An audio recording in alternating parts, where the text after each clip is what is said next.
Okay. Rachel Grage has spent her life showing up for community. She raised 4 children.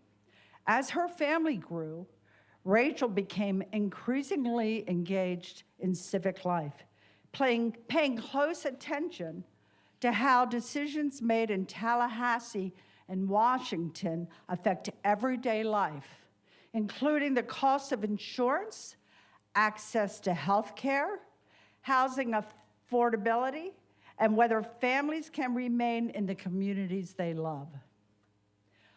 What she saw concerned her. Too often, lawmakers prioritize political fights over solving real problems like rising insurance costs and housing shortages. Rachel ran for the Florida House in 2024 because she believed the state could be better, could do better. For Rachel, public service is about consistency, responsibility, and doing the work. Rachel Grage is running for Congress because Florida's 5th District deserves a representative who is grounded in the community and focused on affordability, accountability, and restoring trust in our democracy. Please give a warm welcome to candidate for Congressional District 5, Rachel Grage. Thank you, Michelle. That was an awesome introduction. Hi, everybody. Oh, it's great to see everybody tonight. What a great room. My name is Rachel Grage. I'm running for Congress in Florida's 5th District on the Democratic ticket. The 5th District is basically the eastern portion of Duval County, so it starts basically at the river and goes to the ocean, and then it goes down St. Johns County basically to St. Augustine and including St. Augustine. I grew up on the southern shores of Lake Ontario in Oswego, New York. My parents were very involved in our community. My mother was executive assistant to our city mayor. My father served as environmental consultant for the state, and they gave me my first taste of public service, and really served as good models for me. My education path took me to Tulane University in New Orleans, where I studied biomedical engineering and dance. I was in the university dance company. And I met my husband there, and I went to graduate school, he went to medical school, and in graduate school I studied the effects of dancing on point on a female ballet dancer's feet, and I also studied novel cardiac interventions. And what I'm probably most proud of is I studied the effects of a custom orthotic on children who had spastic cerebral palsy, and it helped them to walk a little bit more normally again. And life took me on a little bit of an unexpected journey after that. My husband was serving in the United States Army, and we bounced around with the Army, and in pretty short order, we had 4 young children to take care of, and I really enjoyed that time, and I was able to also really get involved in the community, and probably what was most relevant to what I'm trying to do now is I served as board member and president of my 3,500 home and corporate park community association, which included McLean and Budweiser. And I was able to kind of navigate a land use dispute that was happening at that time, so it was really some good training. And I'm told that makes me eminently qualified to run for Congress. So our children, of course, grew up, left the nest. We have 2 in medical school right now. We have one who's an Imagineer with Walt Disney World, and we have one who's serving as a Fulbright recipient in Poland right now, so really proud of her being like a voice of American diplomacy over in Europe. Fulbright Scholarship was actually founded to promote or to help nations get along and get to know each other and not jump right into wars. So I'm really proud of that, especially right now. And after the children, kind of spread their wings. We were my husband and I were ready for a change, and he found his dream job down here at the Mayo Clinic in Jacksonville. And I became very involved in local politics at that point. So I started tracking legislation and going to Tallahassee to talk to legislators, talking in session, advocating for issues that were important to me and to my community. And I loved every minute of it, honestly. But at the same time, what I saw there really did disturb me. It was legislators on their phone or getting up to leave the room when people were testifying. These important people were talking about things that were very important to them, and the legislators just couldn't be bothered to pay attention. And they always voted, in these culture war issues. That was the thing that they were most concerned with. When, like what Michelle had said, we have an insurance crisis, we have healthcare crisis, we have an education crisis, and they're taking our tax dollar money, right? And, and spending it on these ridiculous issues when we have other big problems to solve. So I decided to step up and run for State House. And it was we had a great time. We really gathered the community together. It was pretty exciting. We had hundreds of volunteers, hundreds of donors. We really showed that the community is ready for change. I mean, are you ready for change? Yes. Thank you. And we really did well. We kept pace with Kamala Harris on the ballot, which is very unusual for a down ballot candidate, I'm told. So all of our efforts, even though we didn't technically win, we still moved the needle quite a bit. And that was my intention for that first run, really, in a lot of ways, was just to get people galvanized and get them going, get them excited, and try to bring these new ideas to people in our community. And after that election, I didn't back down. I kept showing up. I kept going to Tallahassee. I kept taking my knowledge back to the community, trying to educate people, because I think that's really the piece that we're missing a lot of times, is people don't really understand what's going on. They hear the top notes, they hear the Fox News, but they don't really know maybe necessarily the nitty-gritty and the subtleties of how these policies are going to affect them in their everyday life. They just hear what the politicians want them to know. And so I tried to decide, well, what's the best use of my energy moving forward? What's the best way to serve my community? And I was in a great time of my life. My kids are launched. My parents are still healthy. My husband's working full time. What can I do to give back to the community? And someone said to me, Rachel, we really need you to run for Congress. And I thought, okay, all right. And I really had to think about that because I was so involved in state politics. And I thought about it, and I kicked it around, and I started calling people. Will you support me? What do you think? Can you give me money? Because we really need to have money to kind of launch a campaign like this, because we had done great with a state race, but this was a different deal. And everywhere I turned, people were like, yeah, we're behind you, we'll donate, we've got this, so let's go. So that's how I'm kind of in front of you right now. And what really, though, sealed the deal for me was that big, brutal bill. Blah. Am I right? Yes. And the thing that really got me was that they were going to cut healthcare subsidies. We finally had a little bit of a system that was kind of helping people out, and they cut the subsidies out.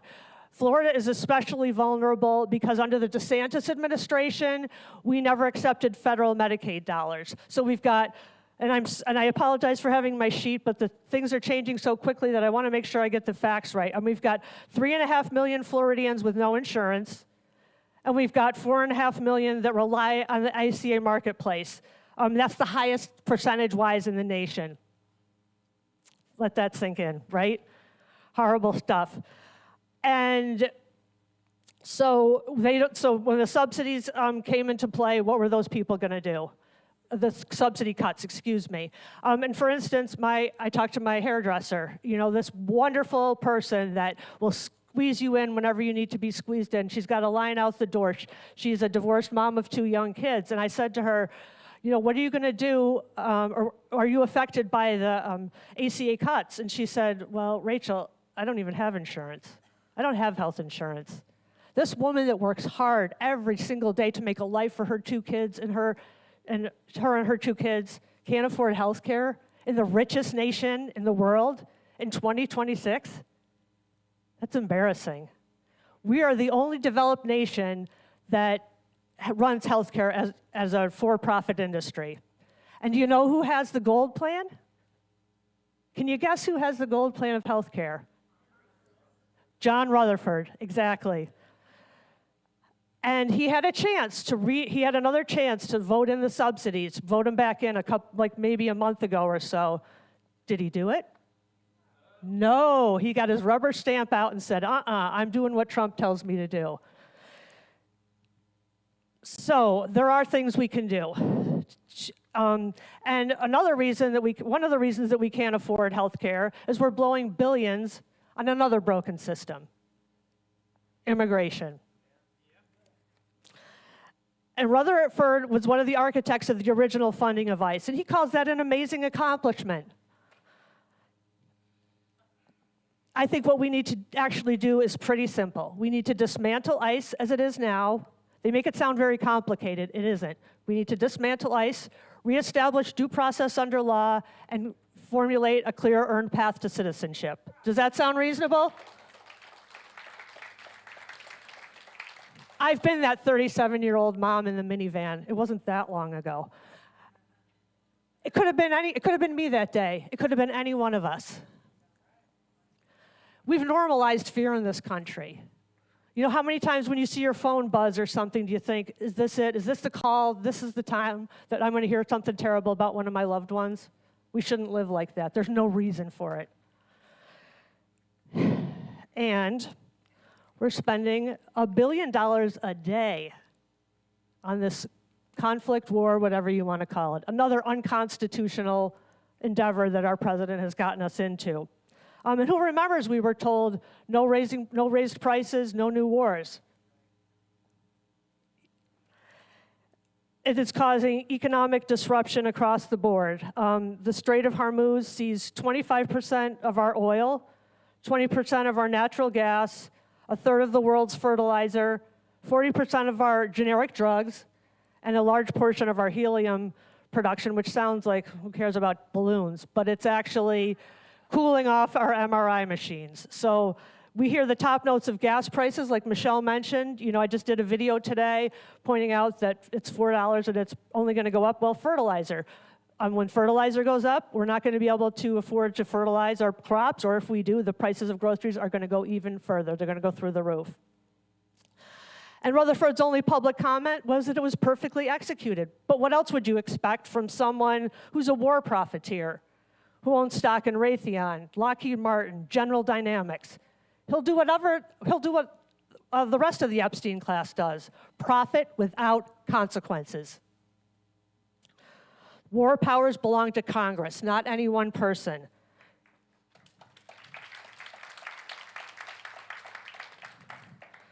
You know, my husband served between the Gulf War and the Iraq War, and we had little kids.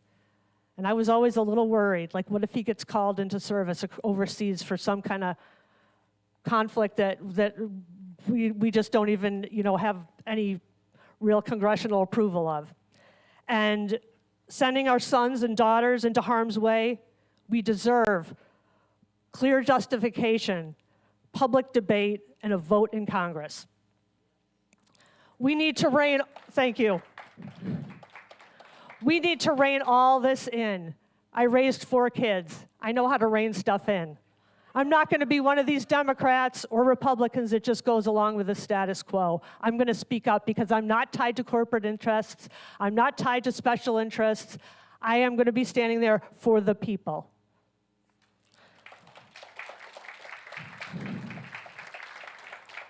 And underneath all these distractions, we have crises that we can't even get into tonight because I'm going to run out of time. But how about affordability beyond healthcare and gas? How about our environment that gets sadly left behind all the time? We never get to talk about it. Housing polls number 1 in at least in Duval County. It polls number 1 is the main concern of people in Duval County, how they're going to afford housing. I've got 4 kids in their 20s, and they did everything right, but they can barely afford their apartment rent. They certainly can't afford to buy a house. Education, the SAVE Act. And the one that really gets me is that Epstein files. How hard is it to release the files and prosecute the offenders? Right? And you might think, I'm doing okay, right? I mean, it's not that bad for me yet. But their greed knows no bounds. It's insatiable.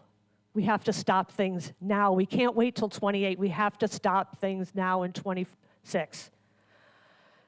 And there's this thing called the Gini coefficient, which I like to mention because it really puts it into perspective, and I'd never heard of it till pretty recently. But I guess if the Gini coefficient is 100 or 100, it means that one person owns all the wealth, and if it's 0, it means the wealth is distributed exactly equally among everyone. And I guess during the French Revolution, it was at an 83. We're at an 84 right now. So, thank you very much. People ask me what I want to do in DC, and it's really not fancy. I want to hold power accountable, I want to uphold the Constitution, and I want to get a handle on our affordability issues and provide opportunity for everyone, young people, old people, everybody. Our current representative, John Rutherford, hasn't held a town hall in the entire time that he's been in office since 2017. You know me. You know I'm going to show up. You know I'm going to do the work. I've been doing it for years now. I'm going to take all that knowledge I have of Florida and take it with me to Washington and fix some of these broken systems. And just a little bragging moment for me. We out-fundraised Rutherford last quarter. Pretty awesome. And we are, still fundraising, of course. I probably shouldn't be talking about that too much, but if you want to help out the campaign, we would love to take you on board. We're looking for more volunteers down here in St. Johns County, so especially Susan and Jan, they can take your information. My campaign manager, Allison, my financial director, Joe, and my intern is probably still out at the table, Alec. So your early support has made it so that I can hire these awesome people and really get this campaign off on a great start. Jan and Susan are my two top volunteer coordinators. So I've just been so fortunate. The campaign is kicking ass, and we're just doing really, really well. And I would encourage you to post a picture tonight. Tag me on it if you don't mind, because that's a great way for us to get the word out for pretty much free. And I've got my Salty Walk series. If you want to follow me on Instagram and Facebook, I'm trying to point out some of the inconsistencies and the lies that the administration is putting forward.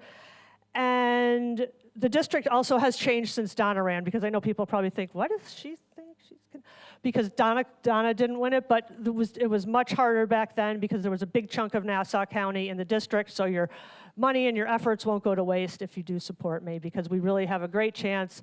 It was like R plus 22 when she ran, and now it's like R plus 9 or 10, which is still not easy, but it's definitely doable, especially if you've got this blue wave. People seem to be waking up. So I think that is it, and I would really look forward to your questions. And I think how we're going to do it is my staff is going to take your questions on the cards, if we want to do it that way, or if there aren't too many questions, I could just... If anyone has a question, they put on the card, just raise your hand and somebody will come around to pick them up. And thank you to the St. John's DEC for putting on this forum. It's really amazing and so important. Thank you.